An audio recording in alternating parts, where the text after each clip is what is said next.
Over the past few days on the channel, we have been talking a lot about Nintendo Direct rumors because a lot of them were starting to circulate that there was going to be a July 20th Nintendo Direct. Well, last night at midnight, Nintendo announced that there would be a Nintendo Direct Mini that would be happening on Monday, July 20th at 10 a.m. Eastern Time with the pre-recorded presentation. A lot of people were very excited for this, but looking at the finer details of it, things got pretty interesting. It was actually a partner edition, meaning that it would contain third-party games only and no sort of first-party games whatsoever. So I wanted to take a look at this Nintendo Direct Mini, and of course I watched it this morning, and yeah, it was something. It was definitely different, definitely very unique. So I basically want to talk about what was showcased during this Nintendo Direct Mini, tell you guys my thoughts on the games that were talked about, and then just sort of where Nintendo is as a company in 2020, because that really was the weirdest Nintendo Direct ever. And if that's how the rest of the year is going to play out, I'm not quite sure if I like it all that much. So sit back, relax, make sure you subscribe to the channel, and let's talk about this Nintendo Direct Mini and sort of the fallout from it.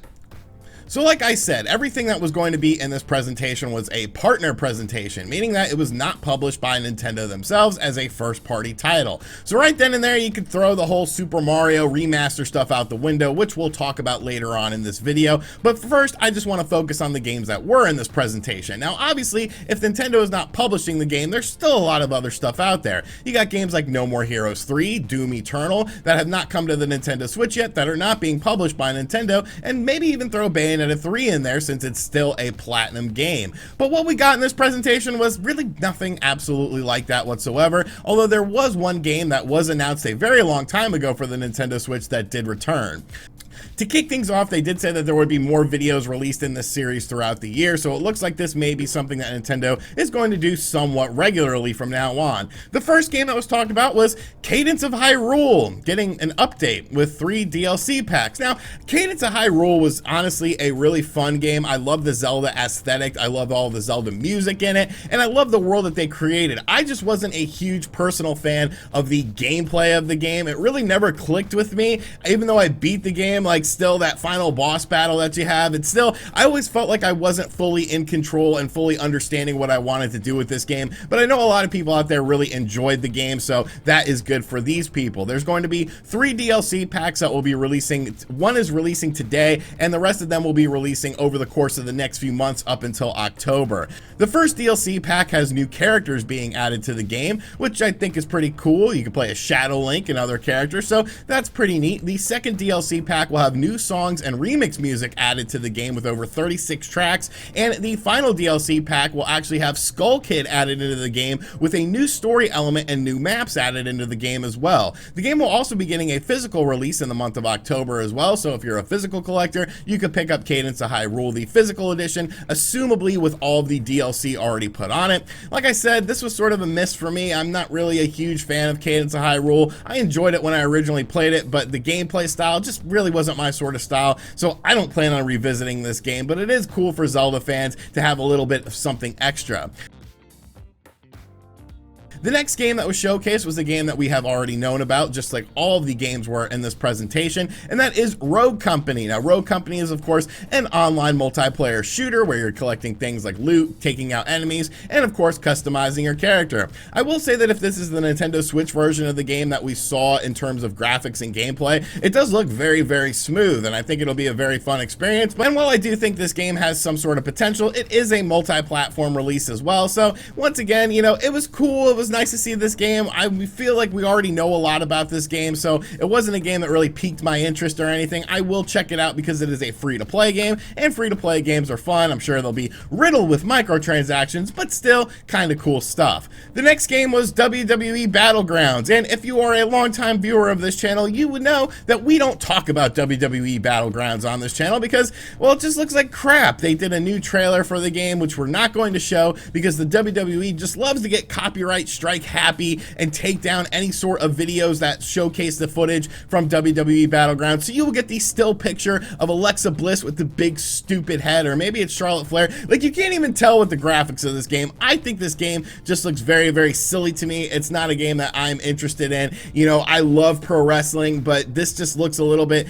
too silly and too over the top for me. And, you know, the character models don't look all that great. The big heads and the weirdly proportioned bodies. I don't know. This is probably going to be be a pass for me, although I may review it just to, you know, just to incite some rage inside of me. But yes, WWE Battlegrounds was the next game. Now, the next game that we learned about was actually a game that I wasn't familiar with that was getting a sort of release, and that is Shin Megami Tensei 3 HD Remaster. Now, this game will be coming out in spring of 2021, and I've played some of the Shin Megami Tensei games before. I remember the one on the DS was actually pretty fun. It had the sort of DS title at the end of it. Might have been called like Devil Summoner or something like that. But, you know, they're classic RPG series that people really love. And of course, there's supposed to be a new Shin Megami Tensei 5, but things have gotten very, very quiet on that front since the first Nintendo Direct that we had where this game was announced until now, because Shin Megami Tensei 5 was also talked about during this Nintendo Direct presentation. They showcased a new trailer for it and even gave the game a release window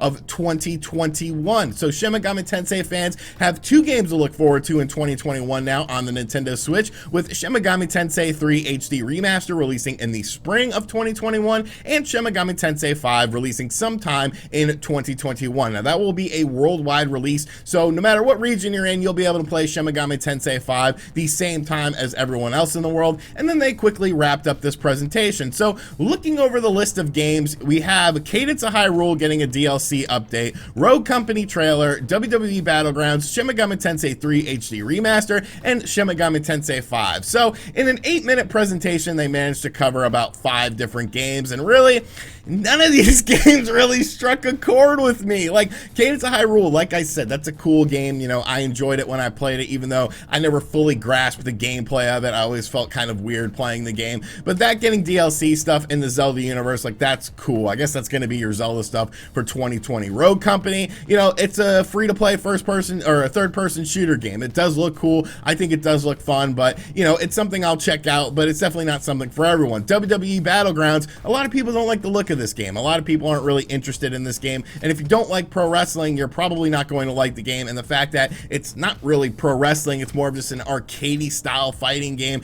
with really ugly looking characters, you're probably not going to be all that interested in it. And Shin Megami Tensei 3 HD Remaster and Shin Megami Tensei 5, like I said, awesome games, but you got to be an RPG fanatic in order to enjoy those games. There's not really any sort of mass appeal with those games, and like I said, these were the games that were presented. There was no sort of No More Heroes 3, there was no sort of Bayonetta 3, of course no Doom Eternal, no real big third-party games aside from the Shin Megami Tensei stuff.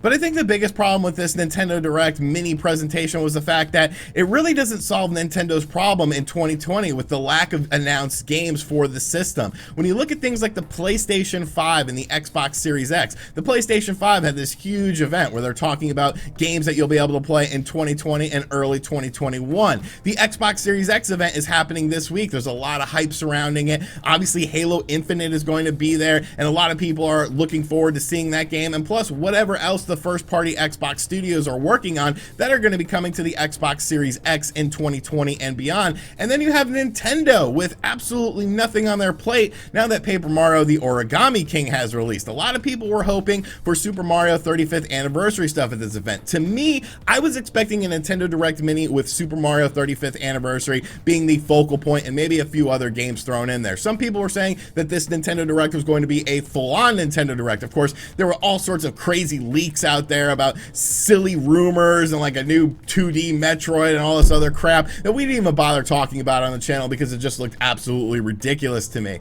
But I just felt like this was weird, even by Nintendo standards, because it doesn't solve the problem of the fact that there's not a lot of announced games coming in 2020, whether you're talking about first-party or third-party games. Nintendo has no first-party games announced for 2020, and now the third-party stuff looks very paltry. I feel like there's other games that could have been highlighted in this presentation from third-party partners that probably would have been a lot more interesting than some of these titles. If you're not a fan of these series that are announced, games like Shin Megami Tensei or Cadence of Hyrule, these games aren't really going to do anything for you. So definitely a very strange, and for me personally, a disappointing Nintendo Direct presentation. I wanted some more stuff in here. Obviously, when it was announced that it was going to be a short Nintendo Direct presentation, that really limits what they can do in it, but I feel like you could still do stuff. I mean, you could still talk about a bunch of games games within 10 minutes. It's just that the games for me personally didn't really do much, and the fact that most of these are either DLC or games that just don't look all that interesting like WWE Battlegrounds or our 2021 games,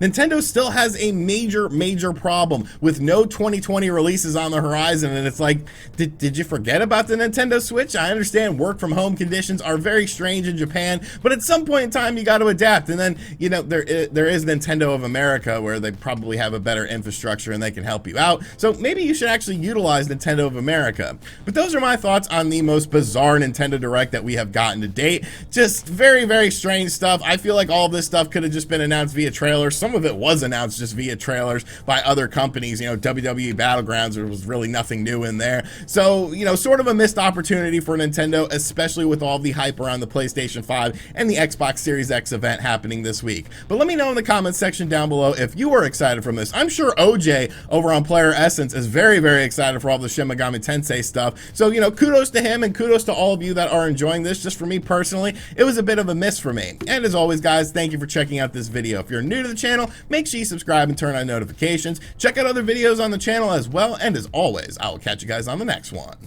Later.